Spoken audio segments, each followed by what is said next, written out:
تو تمہیں سکون شلوار قمیض میں ہے یا تہمت کرتے میں ہے، لیکن یہاں جب میری بارگاہ میں آؤ نا، میرا دل کرتا ہے سب کا ایک رنگ ہو، سفید۔ اور بڑی خوبصورت حدیث ترغیب و ترہیب میں نبی کریم صلی اللہ علیہ وسلم نے فرمایا کہ جب لاکھوں حاجی میدان عرفات میں جمع ہوتے ہیں نا، میدان عرفات میں کوئی بہت عالیشان بندوبست آج بھی نہیں ہے، آج بھی لوگ چٹائیوں پہ بیٹھتے ہیں، اور اے سی والی بس میں بھی آپ بیٹھ کے جائیں تو پھر بھی کچھ نہ کچھ گرد آپ پر پڑ ہی جاتی، وضو کرنے جائیں تو پھر بھی کچھ نہ کچھ ریت سر میں، داڑھی میں، بالوں میں پڑ جاتی ہے، لیکن لاکھوں لوگ آئیں پر اکٹھے ہو کے آئیں۔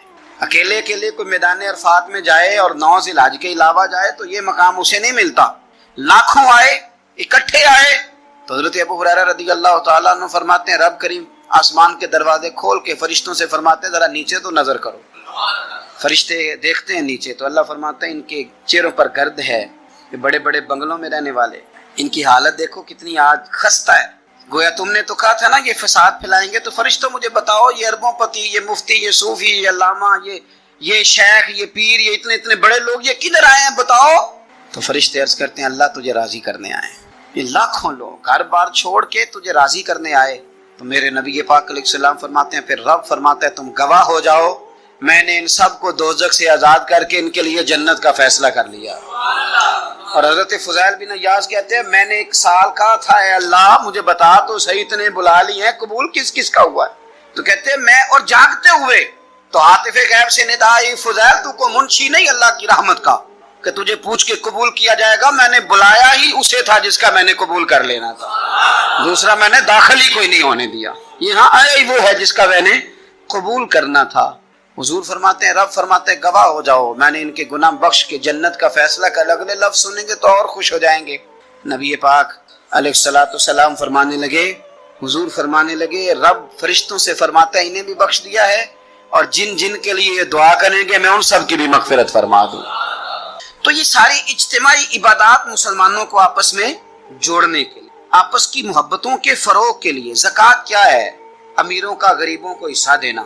قربانی کیا ہے؟ اپنے پیسوں کا جانور خرید اور اپنے پیسے لگا کے اسے ذبح کر، پھر اس کا گوشت بنا، ساری ڈیوٹی تیری پر دینا غریبوں کو۔ یہ کیا ہے؟ یہ لوگوں کو ایک دوسرے سے جوڑتا ہے، یہ محبتیں پیدا کرتا ہے۔ میرے نبی پاک علیہ السلام نے فرمایا ایک دوسرے کو تحفہ لیا کرو، دیا کرو، اس سے محبت بڑھتی ہے۔ تحفہ دیا کرو، اس سے صرف لینا نہیں، تحفہ مہربانی فرمائیں۔ کسی کی جیب پر دھیان رکھنا منع ہے دین، بلکہ نبی پاک صلی اللہ علیہ وسلم نے فرمایا اگر تم چاہتے ہو نا کہ لوگ تم سے پیار کریں تو فرمایا جو ان کی جیبوں میں ہے اس سے بے نیاز ہو جاؤ، پھر تم یہ چھوڑ دو کہ یہ میرے لیے لایا کیا ہے۔ اگر تم لوگوں کی جیبوں پر توجہ کرو گے تو پھر وہ لوگ تم سے کبھی محبت نہیں کریں گے۔ لیکن ایک شریعت نے جو اینگل دی تحفے تحائف کی، اس کا جو انداز ہے اس پر ذرا غور کریں۔ حضرت جابر بن عبداللہ رضی اللہ تعالیٰ عنہ فرمانے لگے کہ میری اماں نے نا حریرہ بنایا، عرب شریف میں کھانا بنتا تھا حریرہ۔ میرے والد گرامی نے میری ماں سے سفارش کی، ان کے والد حضرت عبداللہ ابن عمر یہ میدان احد کے پہلے شہید ہیں، اور نبی کریم صلی اللہ علیہ وسلم نے فرمایا تھا جو شہید ہوا رب نے اس پر پردے ڈال کے بات کی، لیکن جابر جب تیرے والد گئے ہیں تو رب نے بے پردہ گفتگو فرمائی ہے۔ اتنا بڑا آدمی حضرت عبداللہ ابن عمر رضی اللہ تعالیٰ، تو انہوں نے نا اپنی بیوی سے کہا کہ اچھا سا حریرہ بناؤ، میں نے سرکار کی بارگاہ میں پیش کرنا ہے۔ تو کہتے ہیں بڑا پیارا، میری ماں نے نا بڑی خوشبو اس میں سے آ رہی تھی، وہ تیار کر کے اور بڑے برتن میں ڈال کے اوپر سے ڈھک کے مجھے دیا۔ جب میں نبی کریم صلی اللہ علیہ وسلم کی بارگاہ عالی مرتبہ میں پہنچا تو اس کی خوشبو تو دور سے آ رہی تھی، اور ویسے بھی اللہ تعالیٰ نے غیب کی کنجیاں حضور کو عطا فرمائی، لیکن نبی کریم صلی اللہ علیہ وسلم پھر بھی فرمانے لگے تیرے باپ نے گوشت پکا کے بھیجا میرے لیے، اندر حریرہ ہے اور خوشبو آ رہی ہے۔ حضور فرمانے لگے تیرے والد نے کیا گوشت بنا کے بھیجا؟ اللہ کرے آپ کو سمجھ آئے میری بات۔ سرکار کسی سے کسی چیز کا مطالبہ کریں تو یہ اس کے نصیب ہے، یہ تو وہ قبول ہو گیا۔ چونکہ نبی کریم کی تو بیٹی سیدہ فاطمہ کے گھر اگر شام کو کھانا نہ پکے تو رب جنت سے بھیج دیتا ہے، تو سرکار کو تو محتاجی نہیں کسی کی۔ لیکن حضور صلی اللہ علیہ وسلم، آپ بات کو سمجھیے گا میں کیا عرض کر رہا ہوں، اس اشارے کو سمجھے جس کو صحابہ سمجھے۔ نبی پاک صلی اللہ تعالی علیہ وسلم نے فرمایا تیرے ابا نے گوشت پکا کے بھیجا ہے؟ کہتے میں نے پلیٹ اٹھا کے عرض کی حضور نے یہ حریرہ ہے، تو سرکار نے وہ نکال لیا۔ کہتے ہیں حضرت جابر بن عبداللہ کہ میں چونکہ پختہ عمر کا نہیں تھا، میں واپس گیا، میں نے جا کے عرض کی کہ ابا جی نبی پاک صلی اللہ علیہ وسلم کو تو پتہ تھا حریرہ ہے اور اس کی خوشبو بھی آ رہی، پھر حضور نے یہ کیوں فرمایا کہ گوشت ہے اندر؟ قربان جائیں۔ کہا گھر جا کے میں نے عرض کی، میں نے کہا ابا جی حضور کو تو پتہ تھا حریرہ ہے، تو سرکار نے یہ کیوں فرمایا کہ گوشت لائے ہو؟ تو کہتے ہیں میرے ابا کی آنکھوں میں آنسو آ گئے۔ آپ سمجھے نا، جب عشق سکھاتا ہے آداب خود آگاہی، رو پڑے اور فرمانے لگے تو خوش قسمت نہیں کہ حضور نے تجھ سے پوچھا ہے کہ تیرے باپ نے گوشت بھیجا، فرمایا جلدی کر ایک بکری پکڑ کے لا۔ کہتے ہیں میں باڑے سے بکری پکڑ کے لایا، میرے ابا نے اسے بنایا اور بڑے پریم سے گوشت بنایا اور میری ماں نے پکایا اور پھر برتن میں ڈالا۔ کہتے ہیں غروب آفتاب ہونے والا تھا جب میں وہ کھانا لے کے گوشت لے کے در رسول پہ پہنچا، اور جا کے جب میں نے پیش کیا تو حضور نے نہیں پوچھا کیا لائے ہو، اب نہیں پوچھا۔ جب عشق سکھاتا ہے آداب خود آگاہی، پھر کھلتے ہیں غلاموں پر اسرار شہن، اب نہیں پوچھا کیا لائے ہو، بلکہ کہتے ہیں میں نے جا کے رکھ دیا تو سرکار فرمانے لگے اللہ تجھے، تیری ماں کو، تیرے باپ کو میری طرف سے بھی بہترین جزا عطا کرے اور سارے نبیوں کی طرف سے بہترین جزا عطا کرے۔ بات کو سمجھیں، یہ جو تحائف ہوتے ہیں لیکن نا، پہلا حق سب سے پہلے غریبوں کو دینا ہے، اور جب آپ سمجھ لیں کہ میں اپنے محلے میں غرباء کو تقسیم کر چکا تو پھر آپ نے یہ تحفہ بانٹنا ہے، پھر عید پہ تحفے دینے ہیں۔ نبی پاک صلی اللہ علیہ وسلم اپنے کسی صحابی کی شادی ہوتی تو اپنے دستے مبارک سے کھجوریں بانٹا کرتے، کھجوریں اپنے دستے مبارک سے بانٹا کرتے، تحفے سے محبت بڑھتی، اس سے پیار بڑھتا ہے۔ تو تحائف کا تبادلہ کریں، لیکن میں کہہ چکا ہوں کہ صرف لینے کا مزاج نہ بنائیں، یہ دو طرفہ معاملہ ہے، اس پر آپ غور کریں۔ پھر اگر آپ چاہتے ہیں کہ آپ محبت میں مزید فروغ ہو تو زندگی میں عاجزی پیدا کریں۔ کنز المال میں حدیث ہے، ایک مختصر جملہ ہے حدیث کا، پر اسے یاد رکھنا۔ نبی پاک صلی اللہ علیہ وسلم نے فرمایا ہر چیز کا کوئی پھل ہوتا ہے، آپ کوئی کام بھی کرتے ہیں تو اس کا کوئی رزلٹ نکلتا ہے، پھل ہوتا ہے۔ تو نبی پاک علیہ السلام نے فرمایا یہ جو عاجزی ہے نا، اس کا پھل محبت ہے، تم اگر عاجزی کرو گے تو پھر اس کا پھل محبت ہے، جھک جائیں، جھکنے سے رشتے مضبوط ہوتے ہیں۔ کبھی سسر کو بھی معذرت کرنی پڑے تو یہ کوئی مشکل کام نہیں، غلطی ساس سے بھی ہو ہی جاتی ہے، ڈٹ نہ جائیں، آڑ نہ جائیں۔ کیا نبی کریم صلی اللہ علیہ وسلم اپنے صحابہ سے معذرت نہیں کرتے تھے؟ کوئی تصور کر سکتا ہے کہ سرکار غلطی کریں گے؟ نبی پاک کے لیے جو گناہ کا گمان کرے وہ گمراہ ہے، لیکن صحابی صفیں سیدھی کراتے، ان کے پیٹ میں نبی پاک کا تیر لگ گیا تو حضور نے فرمایا نہیں مجھے اللہ کی رضا کے لیے معاف کر دے۔ وقت وصال حضور نے اعلان نہیں فرمایا کہ مجھ سے کوئی کسی شخص کو تکلیف پہنچی ہو تو بدلہ لے لے؟ تو کیا ابا جی غلطی کر ہی نہیں سکتے؟ کیا حضرت صاحب سے غلطی ہوتی نہیں؟ استاد صاحب اب معصوم ہو گئے؟ تو نیچے اترے تھوڑا سا، اگر آپ نے رشتے بچانے ہیں تو نیچے اترے، ورنہ یاد رکھ لیں زندگی میں تنہا رہ جائیں گے۔ جسے جھکنا نہیں آتا اس کا کوئی رشتہ قائم نہیں رہتا۔ معاشرے کے اندر سکھی وہ شخص ہوتا ہے جسے دنیا سے پیار ملتا ہے، جس کا کوئی بھائی ہوتا ہے، جس کا کوئی بیٹا ہوتا ہے، جس کے ماں باپ ہوتے ہیں، جس کے دوست احباب ہوتے ہیں۔ انسان اللہ کی بنائی ہوئی مخلوق سے سکھ پا کے سکھی رہتا ہے، اور اگر اسے مخلوق سے سکھ نصیب نہیں ہوتا، کم لوگ ہوتے ہیں جو صوفیاء ہیں، جو بزرگ ہیں، جو مخلوق کے سکھ کی امید نہیں رکھتے۔ لیکن میں بالعموم بات کر رہا ہوں، عوامی سطح پر لوگوں کو ضرورت ہوتی ہے کہ میرا بیٹا میرا فرما بردار ہی ہونا چاہیے۔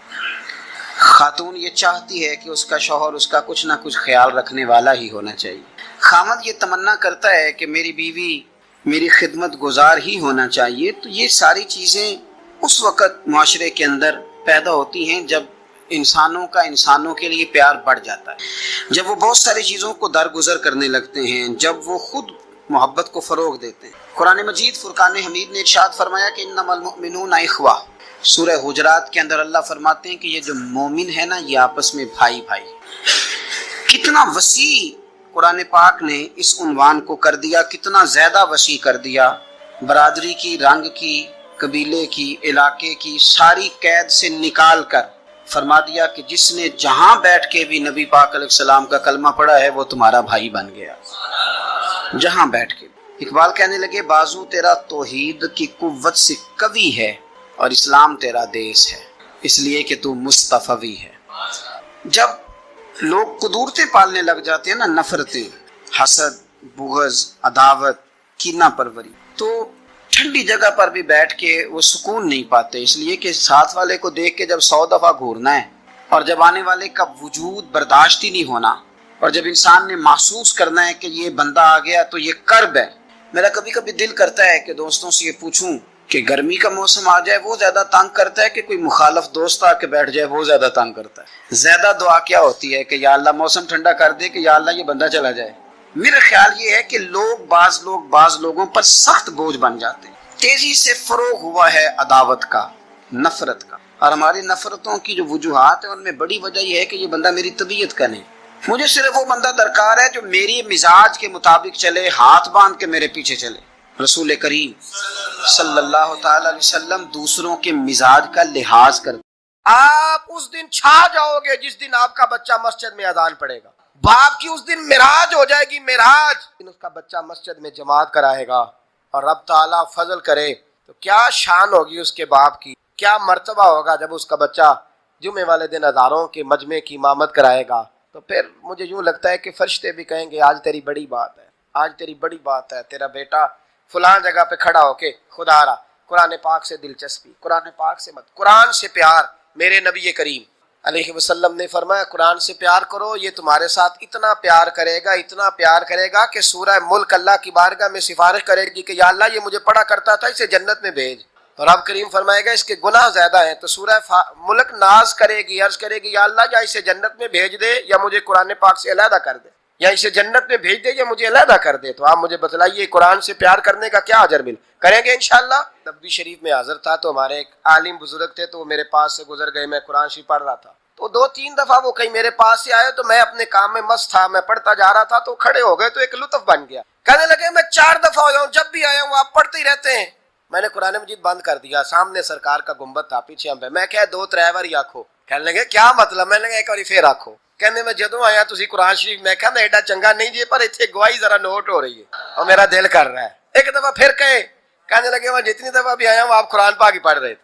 میں کہا بڑا ہی مینوں مزہ آ رہا ہے. ایک بار پھر آکھیا جی. 2-4 دفعہ کہا تو میں نے کہا اب قائم رہنا اس پہ، یہ 4-5 لوگوں نے سن لیا ہے اور سامنے میرے مصطفیٰ کرو. یہ بڑی سعادت ہے نا کہ کوئی یہ کہہ دے، یہ گواہی دے دے کہ قیامت میں اللہ میں نے دیکھا ہے اسے یہ قرآن پاک پڑھتا. یہ بڑا معیار ہے، اس کو معیار بنائے، اس کو سٹیٹس بنائے زندگی، اس میں تھوڑا درجہ بلند کرے. میرے بھائی قرآن پاک ایک روح کا رشتہ ہے قرآن پاک کے ساتھ، اس کو ذرا بنائیں، اس کو ذرا سجائیں. حضرت امام شافعی کی بات کر رہا تھا تو ایک بات اور یاد آ گئی. فرماتے ہیں میرے علاقے کا ایک نوجوان تھا، عالم فاضل نہیں تھا پر نیک بڑا تھا، میرے ساتھ حج کرنے آ گیا اور مجھے وہاں جا کے پتا چلا وہ بھی آیا ہوا ہے. فرماتے ہیں وہ حج میں بڑی کوشش کرتا اس سے ملنے کی تو کہتا حضور کیا حج میں باتیں کرنی، رب رب نہ کریں، احرام باندھا ہوا ہے بعد میں بات کریں گے. فرماتے ہیں موقع ہی نہ دیتا، جوان تھا بڑا پرہیزگار. فرماتے ہیں وہ جب بھی دعا کے لیے ہاتھ اٹھاتا تو کہتا یا اللہ مجھے قبر میں بھی نماز کی اور قرآن کی توفیق. کہاں؟ مولا علی ایک دن آ کے کھڑے ہو گئے، عرض کرنے لگے یا رسول اللہ جنت میں نماز بھی ہوگی کہ نہیں؟ حضور نے فرمایا علی نماز کی جگہ تو یہ ہے، وہاں تو اجر ملے گا نماز کا. تو عرض کرنے لگے حضور جہاں نماز نہیں نہ ہوتی علی کو مزہ کوئی نہیں آتا دن گزارنے، نماز ملے گی نا وہاں. کہاں جی؟ اللہ ہی خیر کرے. میں نے بیان ہی بڑا مشکل شروع کر دیا آج. جنت میں نماز کی تلاش. تو امام شافعی فرماتے ہیں کہ وہ نا دعا مانگ رہا تھا یا اللہ قبر میں بھی توفیق دینا. قبر میرے قابو نہیں آتا تھا، میں بڑی کوشش کرتا ذرا بیٹھے کو بات چیت کروں پر وہ نکل جاتا اور اپنی عبادت میں لگ جاتا. فرمانے لگے ایک دن نا وہ حتیم کے پاس بیٹھ کے قرآن پاک پڑھ رہا تھا. میں 2-3 دفعہ گزرا تو پڑھ ہی رہا تھا. میں نے کہا آج قابو آ گیا ہے. میں اس کے پیچھے بیٹھ گیا اور میرے دل میں خیال تھا کہ جتنا بھی آج پڑھے گا نا میں نے اسے 2-4 باتیں کر کے ہی جانا ہے. آپ فرماتے بھی میرے دل میں خیال آیا، اس نے قرآن مجید سمیٹا اور میری طرف دیکھ کے کہنے لگا حضور میں بھی آپ کا انتظار کر رہا تھا، آج میرا بھی دل تھا آپ سے ملنے. کہتے میں خوش ہو گیا. لیکن اس نے کمال کر جیب سے چند دینار نکالے اور کہنے لگا حضور آج ظہر کی نماز کے بعد نا میرا انتقال ہو جائے گا، تو یہ نا پیسے رکھ لیں، کفن خرید کے نا تو میرا جنازہ پڑھ کے تو یہاں جنت المعلا میں. امام صاحب کہتے ہیں میں اگلے لفظ کہنے لگا تھا کہ مجھ پہ سختہ آ گیا. کہنے لگا حضور مہربانی کر دیں کہ آپ میرے علاقے کے. میں چپ کر گیا. ظہر کی نماز میں نے دوبارہ اس جگہ پڑھی تو میرے ساتھ صف میں موجود تھا. فرض بھی اکٹھے پڑھے، سنتیں بھی اکٹھی پڑھی. نفل پڑھ کے جب میں نے توجہ کی تو وہ زمین پہ لیٹا ہوا تھا. میں قریب جا رہا تھا تو اس کے کلمے کی آواز میرے کانوں میں آ رہی تھی اور جب تک میں اس کے پاس پہنچا اس کی روح پرواز کر گئی. عرش فرشتے بانگا ملیاں مکے پہ گئے شور، بلے شاہ آسا نہیں ہوں مرنا، اتنے مر گیا ہی کوئی ہور. آپ فرماتے میں نے غسل دیا، کفن دفن کر دیا. کئی سالوں کے بعد میں دوبارہ آیا. اسی جنت المعلا میں مجھے ایک اور جنازہ پڑھنے کا موقع ملا. میرے دل میں ہمیشہ خیال آتا تھا کہ وہ تو کہتا تھا یا اللہ قبر میں بھی قرآن کی توفیق، تو یا اللہ مجھے دکھا وہاں پڑھتا ہے کہ نہیں پڑھتا. تو امام صاحب فرماتے ہیں وہ میرے دل میں بات تھی، اللہ نے موقع دیا. میں دوبارہ جنازے میں گیا تو جو قبر کھودی گئی وہ اس کی قبر کے بالکل ساتھ تھی. اچانک میری نظر پڑی تو قبر کی دیوار گر گئی. لوگ پریشان ہو گئے، کہنے لگے آپ عالم، اب آپ بتائیں کیا کرنا ہے. تو کہتا ہے میں نے جھانک کے ذرا آگے دیکھا تو اندر بیٹھ کے قرآن پاک پڑھ رہا تھا. تو میری طرف دیکھ کے کہنے لگا السلام علیکم امام صاحب، یہ دیوار شیوار کوئی نہیں گری، یہ اللہ نے آپ کی دعا قبول کر لی ہے. آپ کو پتا چل گیا نا رب نے مجھے قبر میں بھی قرآن پڑھنے کی توفیق عطا فرمائی. سمجھ آ گئی نا آپ کو؟ فرمانے لگے اب دیوار بند کر دو اور مہربانی کرنا دوسروں کو نہ بلانا. ٹھیک ہو گیا، آپ کی دعا قبول ہو گئی. بھائی قرآن پاک سے شوق پیدا کریں، ذوق. یار کچھ نہ ہو سکے تو اسے دن میں ایک دفعہ چوم کے سینے سے تو لگایا کرو. اس میں ہی بڑا ذائقہ ہے، اس میں ہی بڑا لطف ہے. کبھی اس سے پیار تو کر کے دیکھو. یہ اللہ کی کتاب ہے اور اس کا ایک ایک حرف وہ ہے جس کی تشریح مدینے کے چاند نے بیان فرمائی ہے. ایک تیسری بات، میرے نبی کریم علیہ السلام نے فرمایا، یہ بخاری مسلم کی حدیث ہے، فرمایا تم میں سے بہترین شخص وہ ہے جسے عہدہ دیا تو جائے پر وہ عہدے پر بیٹھنا پسند نہ کرے. اللہ خیر کرے. یہ بخاری مسلم. عہدہ دیا تو جائے پر وہ عہدے پر بیٹھنا پسند، وہ تم میں سے بہترین آدمی، تم میں سے وہ. لیکن اگر روز خواب آئیں کہ سویرے میں اٹھوں تو صدر میں ہی ہوں تو پھر تو بندہ بہترین نہیں. یہ جو کرسی ہے نا، کرسی یہ چاؤ ہے، اس چاؤ سے نکلیں. یہ تو ذمہ داری ہے. میرے نبی کریم علیہ السلام نے فرمایا، جس کو کہا گیا نا، دو لوگوں نے کہا کہ ہمارے درمیان فیصلہ کر دو، سمجھ لو بغیر چھری کے ذبح کر دیا گیا. بڑا شوق ہے لوگوں کو پنچایتی بننے کا، چودھری بننے کا، جج بننے کا. نکلیں، یہ خواہشات ختم کریں. یہ اس سے ذرا باہر آئیں. فیصلہ کرانا اور مجھے عہدہ مل جائے اور میں نکل جاؤں، سازشیں کرنا، جدوجہد کرنا، سیاست کرنا، مکاری کرنا. فرمایا بہترین بندہ وہ ہے کہ لوگ عہدہ دیں، مبتلا کیا جائے پر وہ نفرت کرے، وہ پرہیز کرے. حضرت عمر فاروق نے نا حضرت ابو ہریرہ رضی اللہ تعالیٰ عنہ کو بلایا تو جناب فاروق اعظم رضی اللہ تعالیٰ عنہ بلا کے فرمانے لگے، ابو ہریرہ میرا دل کرتا ہے میں تمہیں فلاں صوبے کا گورنر بنا دوں. تو حضرت ابو ہریرہ فرمانے لگے، کوئی اور بندہ نہیں ملا تھا ذبح کرنے کے لیے؟ مجھے ذبح کرنا تھا، اور کوئی نہیں ملا. میں پورے صوبے کے لوگوں کی ذمہ داری اٹھا لوں، قیامت میں حساب دیتا پھروں. اور نہیں کو ملا آپ کو؟ یہ وہ ابو ہریرہ ہے جنہوں نے ڈائریکٹ میرے رسول پاک سے دین لیا. دین کو جانتے تھے تو معیار دیکھیں کیا ہے بات کا. کہنے لگے عمر اور نہیں کو ملا ذبح کرنے کو؟